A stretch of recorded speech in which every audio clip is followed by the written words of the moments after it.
Hi friends, నమస్తే. ఈరోజైతే మేము వరి చేను మోస్తున్నాము. మొన్న చెరువులాగా ఉండింది ఈ మడి, నీళ్ళు ఇప్పటికీ ఉంది, బురదగా ఉంది.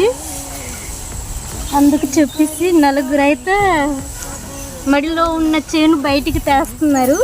కట్టేసి తీసుకెళ్తున్నాము కళ్ళంకి.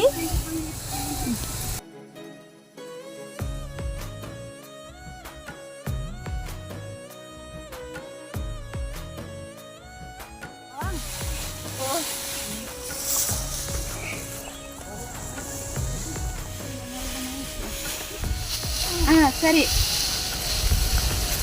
ఇది బర్రెంత